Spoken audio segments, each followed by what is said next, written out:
दोस्तों नमस्कार, कैसे हैं आप सभी। आपका सुपर वुमन मानवीय कहानी में हार्दिक स्वागत है। सुकून एफएम चैनल को अगर आपने अभी तक सब्सक्राइब नहीं किया है तो जल्दी से सब्सक्राइब कर लें और बेल आइकन जरूर दबा लें, जिससे अगली कहानी के नोटिफिकेशन आप तक जरूर आ जाए। दोस्तों, कहानी लगातार सुनते रहें, लाइक करते रहें, शेयर करते रहें और कमेंट जरूर करते रहें। चलिए, आज के एपिसोड नंबर 3 सुपर वुमन मानवीय में आपका हार्दिक स्वागत फिर से करता हूं। शुरू करते हैं कहानी। मानवी लगातार बुक्स पढ़ते जा रही थी।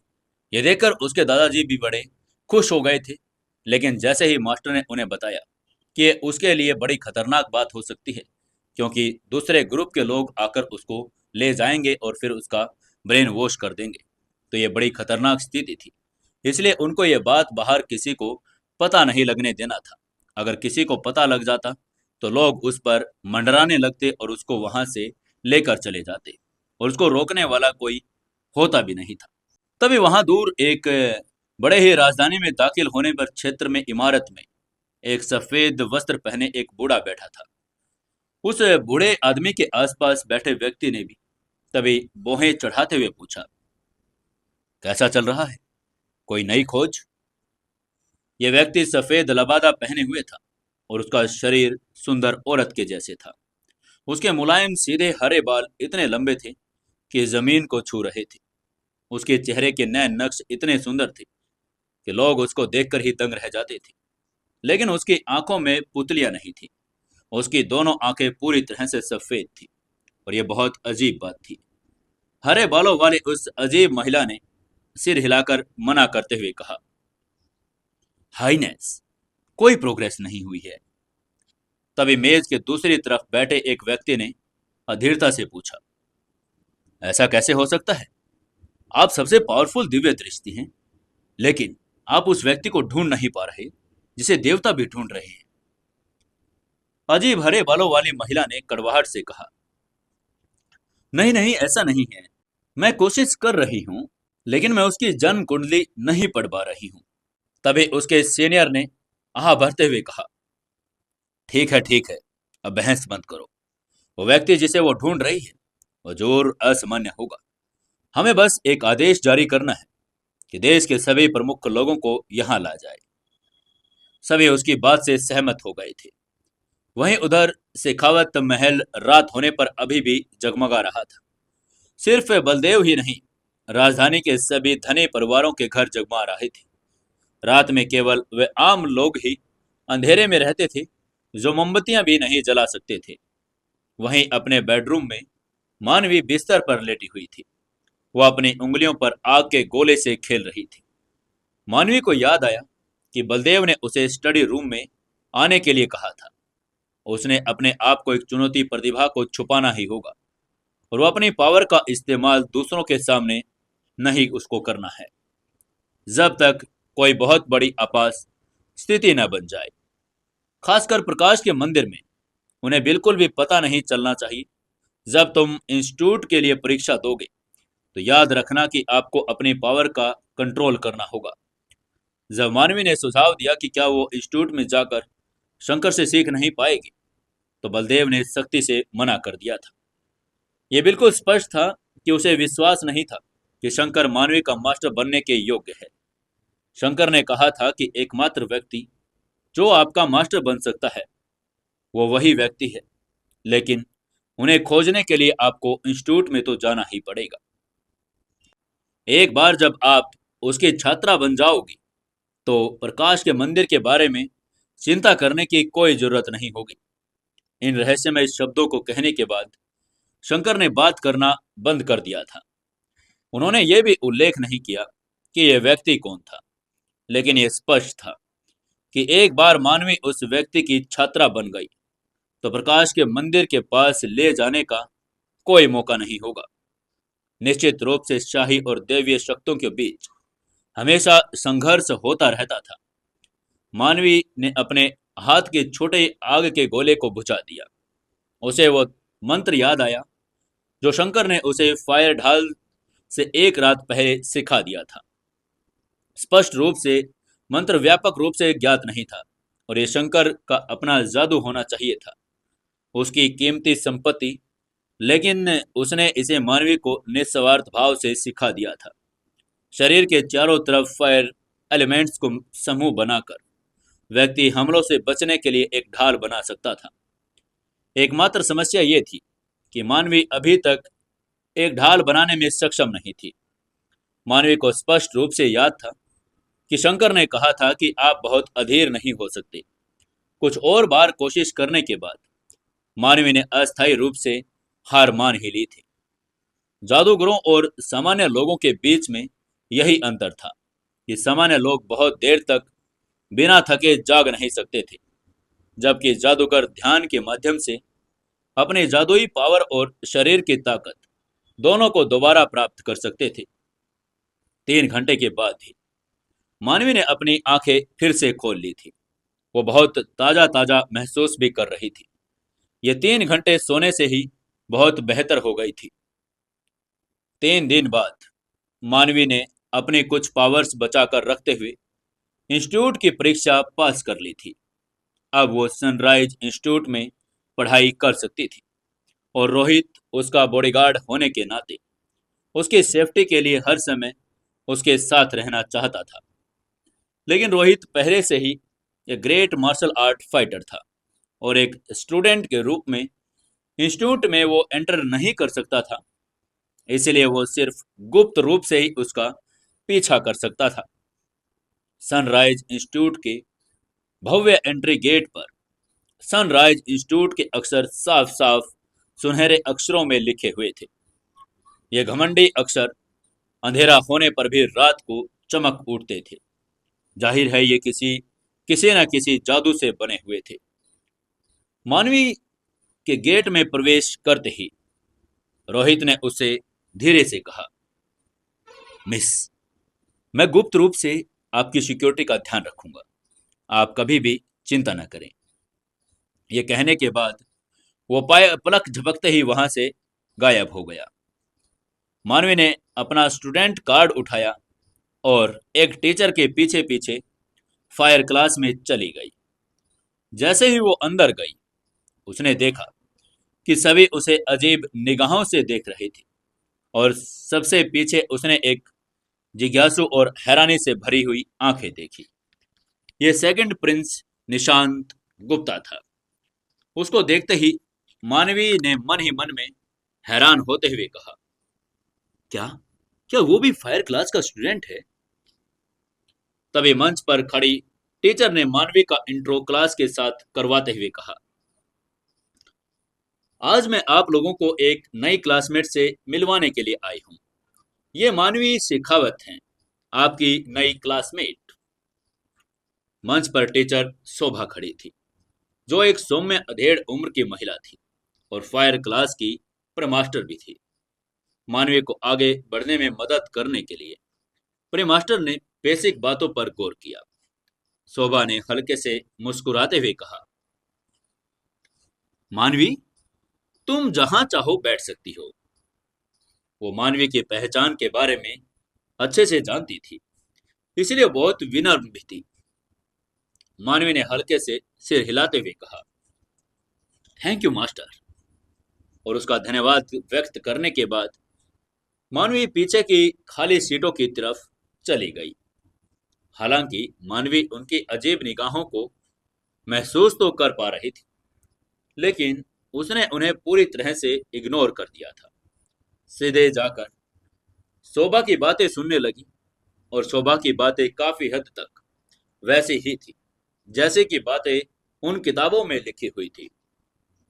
वहीं पास बैठा निशांत कभी कभी उसे खोजती हुई निगाहों से देख रहा था। सिर्फ 1 घंटे में ही पूरे इंस्टीट्यूट को मानवी के आने की खबर मिल गई थी। शेखावत परिवार की बेवकूफ लड़की, जो हमेशा से ही मर्दों के पीछे भागती रहती थी, उसने सनराइज इंस्टीट्यूट की परीक्षा को पास कर लिया था और उसे इंस्टीट्यूट में दाखिला भी मिल गया था। और वो उसी क्लास में थी जहां सेकंड प्रिंस भी पढ़ता था, जिसे पीछे वो कुछ दिन पहले से ही भाग रही थी। ये सब सुनकर सब लोग हैरान हो गए थे। कई लोगों ने मान भी लिया था कि मानवी ने अपने परिवार के प्रभाव का इस्तेमाल करके इंस्टीट्यूट में प्रवेश लिया होगा, और वो ऐसा सिर्फ निशांत का पीछा करने के लिए ही कर रही थी। मानवी और भी ज्यादा अब बदनाम हो चुकी थी। इस बीच उधर पावर क्लास में मोहिनी को जब मानवी के इंस्टीट्यूट में एंटर होने की खबर मिली तो वो तुरंत भड़क उठी। उसने गुस्से में कहा, क्या क्या वो बेवकूफ इंस्टीट्यूट में घुस गई है? उसे यहां एंट्री किसने दी? जिस लड़की ने मानवी को यह खबर दी वो उसका गुस्सा देखकर थोड़ा सहम गई थी। मोहिनी का खूबसूरत मासूम चेहरा पूरी तरह से विकृत हो गया था। उसकी नफरत आसमान को छू रही थी। मोहिनी ने गुस्से में मन ही मन में कहा, वो मूर्ख लड़की यहां भी परिवार को बदनाम करेगी।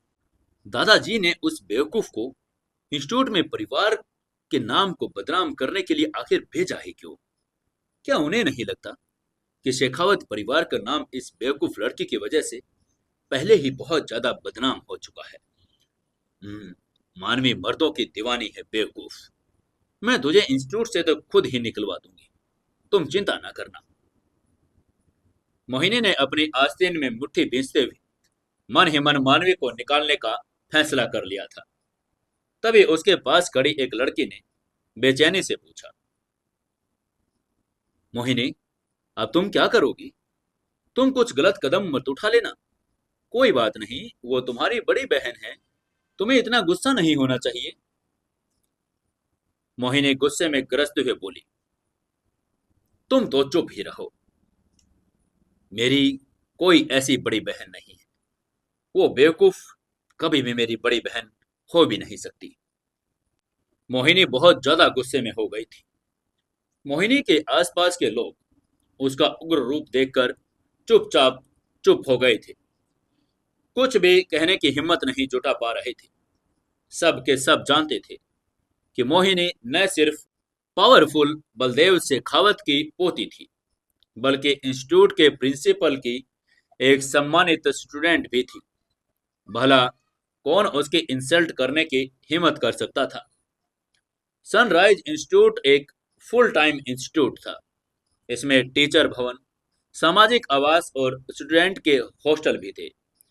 दिल्ली के मार्शल आर्ट और जादू का एकमात्र इंस्टीट्यूट होने के नाते यह बहुत बड़ा था। कुलीन और आम लोग दोनों ही प्रतिभावान होने पर इसमें शामिल हो सकते थे। स्टूडेंट वहां रह सकते थे और दिन में वो वहां रुक भी सकते थे। क्लास के बाद मानवी क्लास से बाहर निकली। उसे ऐसा लग रहा था कि उसकी बॉडी की पिछली मालकिन कितनी बदनाम थी। लड़कियां उसे नफरत से घूर रही थी और ऐसे दूर भागती थी जैसे कोई सांप या बिच्छू उनके पीछे हो। जो लड़कियां सोचती थी कि उनमें कोई स्ट्रॉन्ग और स्ट्राइकिंग फीचर है, वो तो मानवी से दूर ही रह रही थी। मानवी को आखिर समझ नहीं आ रहा था कि वो बेचारी रोए या फिर हंसे। वो पूरी तरह से अवाक रह गई थी। दोपहर के समय मानवी कैफेटेरिया के एक कोने में शांति से बैठकर अपना दोपहर का खाना खा रही थी। उस समय उसे बलदेव की बातें याद आ गई। वो उस व्यक्ति से सिर्फ इंस्टीट्यूट में ही मिल सकती थी। उसने तभी मन ही मन में सोचा, क्या वो कोई इंस्टीट्यूट का टीचर था? वो प्रिंसिपल तो नहीं हो सकता, वरना दादाजी ने उन्हें यूं ही नाम ले लिया होता। इसका मतलब है कि वो व्यक्ति प्रिंसिपल से भी ज्यादा ताकतवर और महत्वपूर्ण है। तो आखिर वो है कौन? ये मुझे समझ क्यों नहीं आ रहा। मैं उसे कैसे मिलूं? मानवी के आसपास के इलाकों को छोड़कर कैफेटेरिया में हर जगह चहल पहल थी। उसके आसपास का सन्नाटा और खालीपन बहुत मनमोहक था। तभी अचानक एंट्री गेट पर शोर मच गया। मानवी ने सिर उठाया तो देखा कि मोहिनी एक घमंडी मोर की तरह यंग रईसों की भीड़ से घिरी हुई थी और वो अंदर आ रही थी। प्रतिभाशाली मोहिनी जहां भी जाती थी सबका ध्यान उसी पर ही होता था। मोहिनी ने अचानक मानवी की तरफ देखा, लेकिन मानवी बेपरवाही से खाना खा रही थी। मोहिनी की आंखों की गहराई में एक भयंकर भाव गूंज गया। वो अचानक मुंह फेरकर मानवी की तरफ देखे बिना ही चली गई। मानवी ने मन ही मन में आह भरते हुए कहा, ओह, एक बिगड़ेल बच्ची, जिसे जो चाहिए था वो मिल जाता है। लेकिन इस वक्त वो खुद उसके सामने कुछ भी नहीं थी। उसकी आंखों में वो भयावह भाव था जो किसी 12 साल की बच्चे की आंखों में नहीं होना चाहिए था। ऐसे माहौल में जहां उसे सबका लाड प्यार और तारीफ की आदत थी, उसने सही व्यवहार करना ही छोड़ दिया था। अगर मोहिनी ने उस पर सचमुच हमला कर दिया तो वो खुद को बचा भी नहीं पाएगी। उसे समझ नहीं आ रहा था कि अगर उसे सचमुच इस बिगड़ेल मोहिनी के हमले का सामना करना पड़े तो वो आखिर क्या करेगी। ये सोचकर मानवी थोड़ा चिंतित हो गई थी। इसी समय उधर किसी सुदूर इलाके में भूरे बालों वाले एक व्यक्ति ने रोहित को चिढ़ाते हुए कहा, रोहित, तुम्हें बहुत अच्छा काम मिला है। वो एक पेड़ के सहारे खड़ा था। रोहित ने धीरे धीरे आह भरते हुए कहा, हाइनेस, प्लीज मेरा मजाक करना बंद कीजिए। उस हैंडसम लड़के ने हंसते हुए कहा, मैं तो कुछ नहीं कर सकता। बोलने वाला सेकंड प्रिंस निशांत था। उसने आगे कहा, लेकिन सच में किसी ने सोचा होगा कि बलदेव शेखावत उस बेवकूफ लड़की को इंस्टीट्यूट भेज देगा। तुम्हें क्या लगता है, क्या वो जादूगर बन सकती है? उसके शब्दों में एक छुपा हुआ तिरस्कार था। रोहित ने तुरंत भौहें चढ़ाई और अचानक गंभीरता से कहा, ये तो कहना मुश्किल है। क्या आपको पता है, उसने इंस्टीट्यूट में एडमिशन बलदेव की मदद से नहीं बल्कि पूरी ईमानदारी से परीक्षा पास करके लिया है। इस बार चौंकने की बारी निशांत की थी। उसने चौंकते हुए कहा, क्या उस बेवकूफ लड़की ने खुद ही परीक्षा पास कर ली? मुझे तुम्हारी बात पर यकीन नहीं हो रहा रोहित। क्या तुम सच में सच कह रहे हो? तभी रोहित ने सिर हिलाते हुए कहा, मुझ पर शक मत करो सेकंड प्रिंस, ये बिल्कुल सच है। अचानक मैं खुद उसकी असलियत समझने में असमर्थ हो गया हूँ। आखिर उसे ये क्या हो रहा है और वो इतनी पढ़ाई में भी कैसे मशगूल हो गई है? रोहित का चेहरा भी पूरी तरह से गंभीर हो गया था। उसकी बात सुनकर निशांत ने धीरे से कहा, हाँ, ये थोड़ा सा अजीब है। पहले वाली मानवी की तुलना में अभी वाली मानवी बहुत अलग भी है। ऐसा लगता है कि वो दोनों अलग अलग इंसान ही हैं, लेकिन समझ नहीं आ रहा इन्हीं कुछ दिनों में आखिर उसे हो क्या गया है। ये सब सोचते हुए निशांत ने भी अपनी भौहें चढ़ा ली थी। रोहित ने विचार मग्न होकर कहा,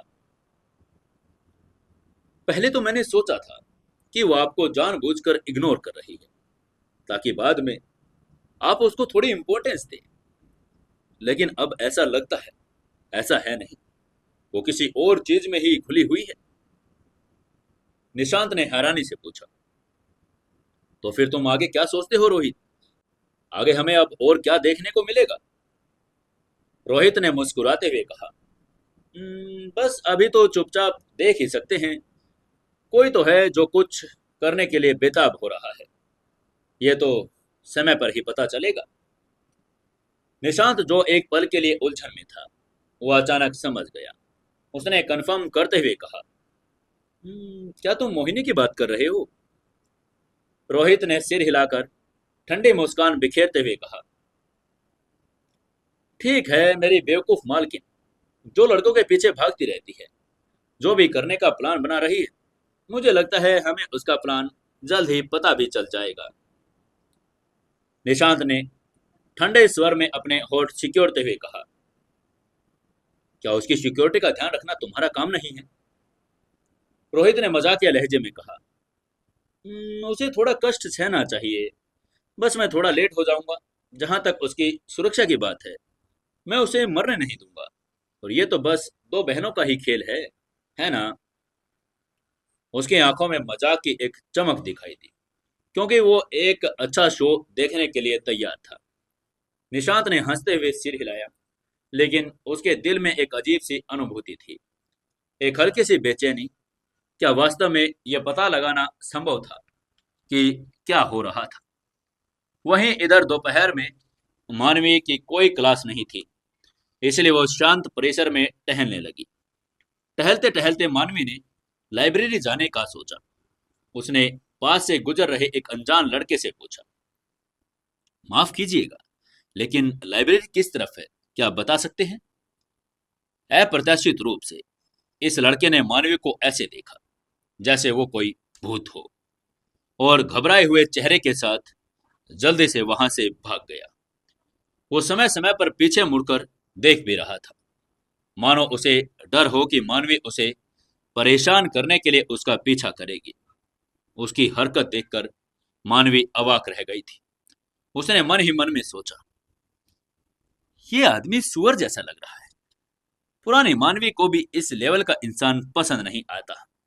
इन लोगों को हो क्या गया है? क्या इसने कभी पहले आईने में अपने आप को नहीं देखा? खुद को समझता क्या है ये पिछली मानवी के सौंदर्य लेवल का भी अपमान था। मानवी का मुंह फड़क उठा। हर व्यक्ति जो उससे मिलता उसके साथ सांप या बिच्छू जैसा व्यवहार करता, उसे देखकर ही भाग जाता। तभी दूर से एक जोड़ी आंखें चमक उठी। वो मानवी को उत्सुकता से देखने लगी। उस इंसान ने मन ही मन में कहा, क्या क्या यही वो बदनाम लड़की है जो मर्दों का पीछा करती है? बेवकूफ लड़की। हालांकि उसको अफवाहों जैसा नहीं लग रहा था। इसके विपरीत वो अपनी वास्तविक उम्र से कहीं ज्यादा स्थिर और परिपक्व भी लग रही थी, खासकर उन लोगों को जिन्होंने उसे इग्नोर किया था। उसकी उदासीनता उसे उसकी उम्र से कहीं ज्यादा बड़ी बना रही थी। वहीं मानवी अभी सोच ही रही थी कि उसको खुद ही लाइब्रेरी ढूंढनी पड़ेगी या किसी टीचर को ढूंढकर रास्ता पूछना पड़ेगा। तभी उसके कानों में एक मीठी सी आवाज पड़ी। उस आवाज ने कहा, हाय, क्या तुम लाइब्रेरी ढूंढ रही हो? अगर तुम्हें कोई आपत्ति ना हो तो मैं तुम्हें रास्ता बता सकती हूँ। मानवी ने तुरंत अपना सिर हिलाया और हैरान होकर देखने लगी, क्योंकि आवाज न तो व्यंग्यात्मक थी और न ही पाखंडी। बहुत सच्ची आवाज थी। वो ये देखना चाहती थी कि भला कौन उससे इतनी अच्छी तरह से बात कर सकता था। जब उसने पीछे खड़ी लड़की को देखा तो मानवी को एकदम से आश्चर्य हुआ। हालांकि उस लड़की ने एक नॉर्मल सुंदर लेवेंडर कलर की ड्रेस पहनी थी, लेकिन उसका पूरा व्यक्तित्व भव्यता बिखेर रहा था। उसके कॉलर पर कढ़ाई की सुनहरी भानियां उसकी पहचान बता रही थी। ये दिल्ली की एकमात्र प्रिंसेस तानिया थी। लंबे मैरून कर्ल, नीली आइरिस और नाजुक होठों के साथ वो बहुत खूबसूरत लग रही थी। मानवी ने तुरंत सम्मान पूर्वक कहा, हाइनेस। मानवी झुकने ही वाली थी, लेकिन तानिया ने उसे रोक दिया।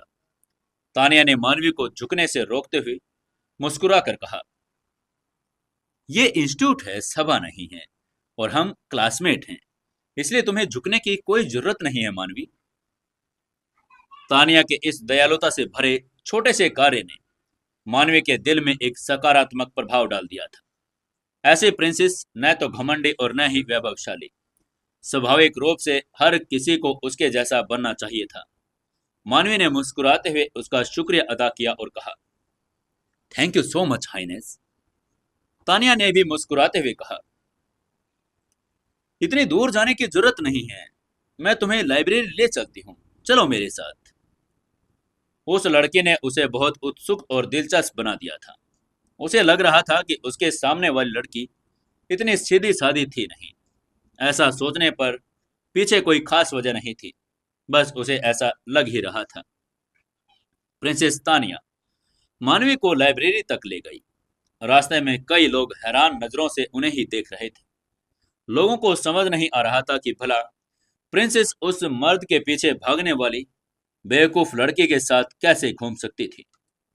जब दोनों लड़कियां लाइब्रेरी पहुंची तो उन्होंने देखा कि लाइब्रेरी में सन्नाटा और शांति दोनों थी। दरवाजे पर लाइब्रेरियन ने उनके स्टूडेंट कार्ड देखने के बाद उन्हें अंदर जाने दिया, लेकिन उन्हें सिर्फ पहली 3 मंजिलों पर जाने की ही इजाजत थी। वो लाइब्रेरी की चौथी मंजिल पर नहीं जा सकती थी। जैसे ही वो अंदर गई, कई लोगों की नजर उन पर पड़ गई थी। एक गरिमामयी से संस्कृत सुंदर प्रिंसेस और राजधानी की एक बदनाम हस्ती, जिसे मर्दों के पीछे भागने वाली बेवकूफ लड़की के बारे में जाना जाता था। ये दोनों बिल्कुल अलग अलग लोग और आज एक साथ कैसे चल रहे थे। तभी उन दोनों को देखते हुए ऊपर जाने की तैयारी कर रही एक यंग लड़की ने हल्के से मोहिनी को पुकारते हुए कहा, मोहिनी, वो देखो। मोहिनी ने भौहें सिकोड़ते हुए कहा, क्या? मोहिनी ने थोड़ा झुंझलाकर उस तरफ देखा जहां उस लड़की की नजर थी। उसका चेहरा तुरंत काला पड़ गया। उसने मन ही मन में कहा, इस मूर्ख मानवी की हिम्मत कैसे हुई प्रिंसेस तानवी के साथ खिलवाड़ करने की, सिर्फ इसीलिए कि किसी ने उस पर ध्यान नहीं दिया। इसका मतलब ये तो नहीं कि वो प्रिंसेस की चापलूसी कर सकती है। अगर उसने कोई पागलपन कर दिया तो शेखावत परिवार पूरी तरह से बदनाम हो जाएगा। कितनी घटिया और बेवकूफ लड़की है ये। लगता है उसे अपनी औकात भूलने से पहले ही याद दिलाना पड़ेगा कि कौन बेस्ट है।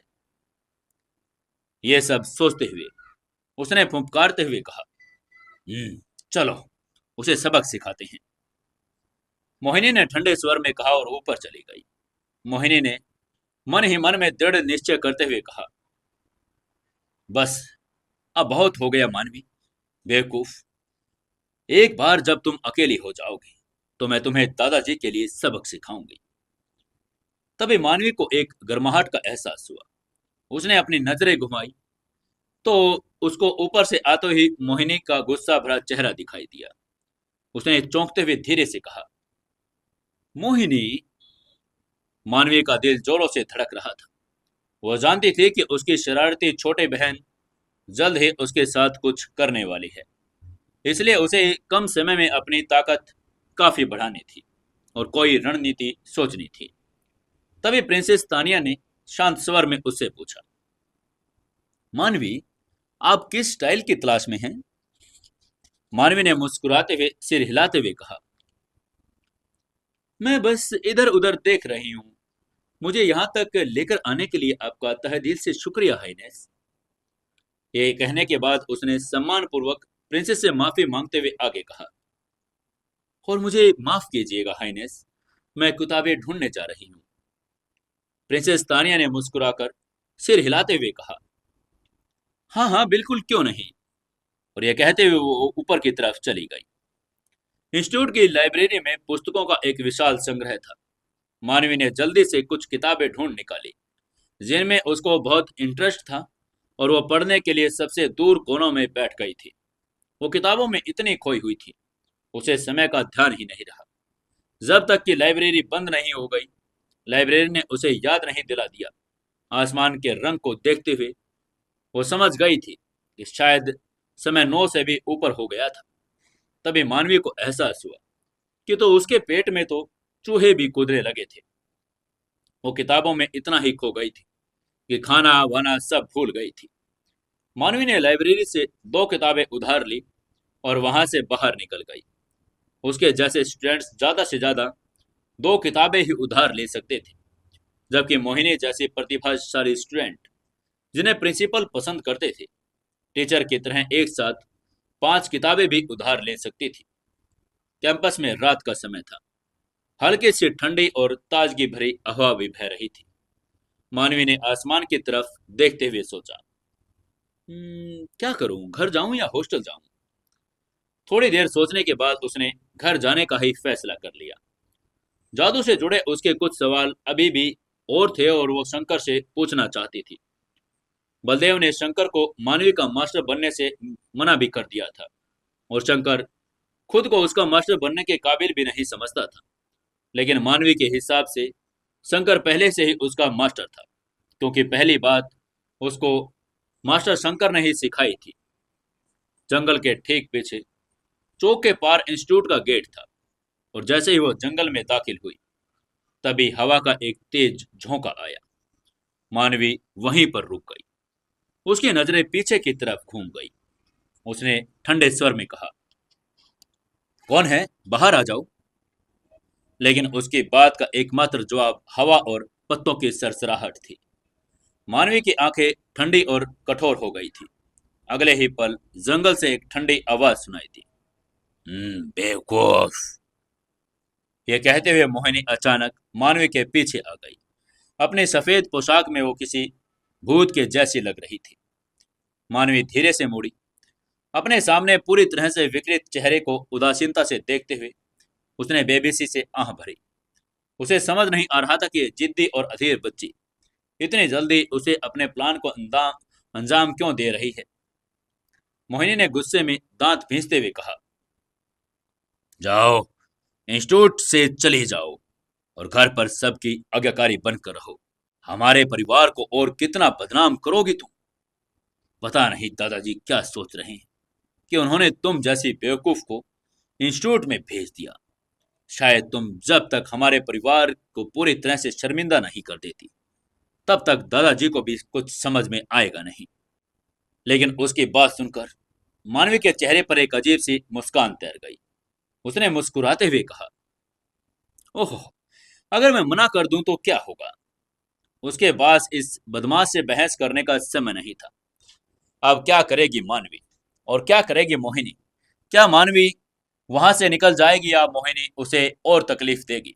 जानने के लिए जुड़े रहिए अपनी कहानी सुपर वुमन के साथ। दोस्तों, कहानी को ज्यादा से ज्यादा लाइक करें, शेयर करें और कमेंट जरूर से जरूर करें। जिन्होंने चैनल को सब्सक्राइब नहीं किया है वो चैनल को सब्सक्राइब जरूर कर लें।